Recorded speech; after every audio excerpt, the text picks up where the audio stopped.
Hello everyone, welcome back to online learning of Hindi. पिछली बार बच्चों हमने पार्ट 3 पढ़ा था, जिसमें हमने एक बहुत ही अच्छी कहानी का अध्ययन किया था। कहानी का नाम था दादी माँ का परिवार।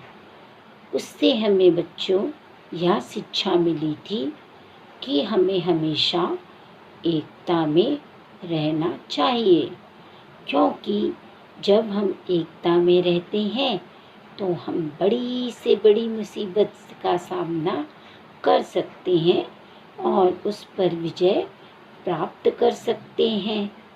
बच्चों, उससे संबंधित कुछ प्रश्न आपको गृह कार्य के लिए दिए गए थे। उम्मीद करती हूँ आप सबने किया होगा। आज हम व्याकरण पढ़ने वाले हैं। चलो बच्चों, अब आगे बढ़ते हैं। किसी भी भाषा को अच्छे से बोलने, लिखने, पढ़ने के लिए हमें व्याकरण की आवश्यकता होती है। बिना व्याकरण के उपयोग में लाए हम किसी भी भाषा को अच्छी तरह से बोल नहीं सकते, पढ़ नहीं सकते और लिख नहीं सकते। इसलिए बच्चों, हमें व्याकरण का ज्ञान होना बहुत ही ज़रूरी है। तो बच्चों, आज मैं आपको समानार्थी शब्द के विषय में जानकारी देने वाली हूँ। समानार्थी शब्द का शाब्दिक अर्थ होता है समान अर्थ वाले शब्द।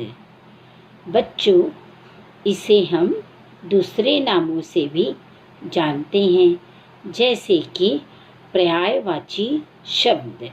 पर्यायवाची शब्द को समानार्थी शब्द कहते हैं।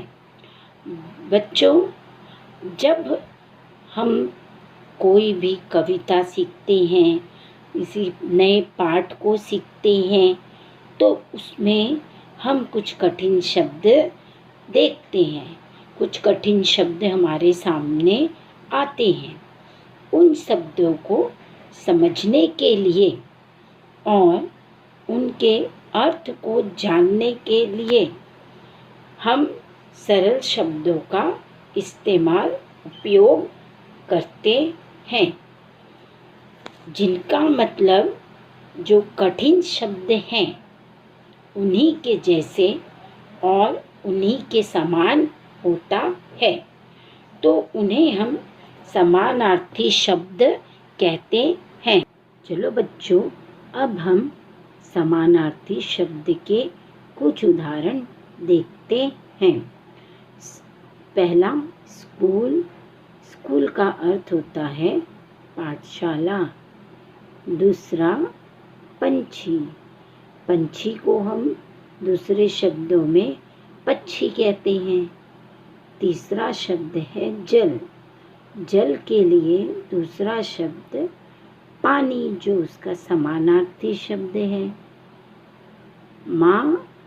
माँ के लिए समानार्थी शब्द माता का उपयोग किया जाता है। नेत्र। नेत्र के लिए हम आँखें समानार्थी शब्द का उपयोग करते हैं। मित्र के लिए दोस्त। पेड़ के लिए वृक्ष। हरियाली के लिए हरापन। शाखा के लिए डाल। भवन के लिए गृह। ये सभी समानार्थी शब्द के कुछ उदाहरण हैं। चलो बच्चों, अब हम वाक्य के द्वारा समानार्थी शब्द समझते हैं। पहला वाक्य, ध्यान से देखिए। 2 आँखें हैं। अब इसी के नीचे दूसरा वाक्य देखिए। 2 नेत्र हैं।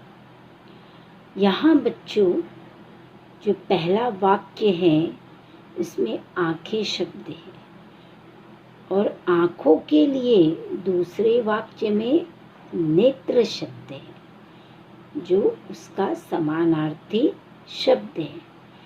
कहने का अर्थ यह हुआ बच्चों कि दोनों वाक्य का अर्थ समान है और दिए गए शब्दों का अर्थ भी समान है। वाक्य में बच्चों दूसरा उदाहरण देखिए, यह राम का घर है। और दूसरा वाक्य है बच्चों, यह राम का गृह है। पहले वाक्य में बच्चों घर शब्द है और दूसरे वाक्य में गृह शब्द है। यह दोनों शब्द एक दूसरे के समानार्थी शब्द हैं और बच्चों दोनों वाक्यों का अर्थ समान है और दिए गए शब्दों का अर्थ भी समान है। बच्चों अब हम तीसरे वाक्य की ओर बढ़ते हैं। तीसरा वाक्य, यह श्याम का मित्र है। इसमें दूसरा वाक्य है, यह श्याम का दोस्त है।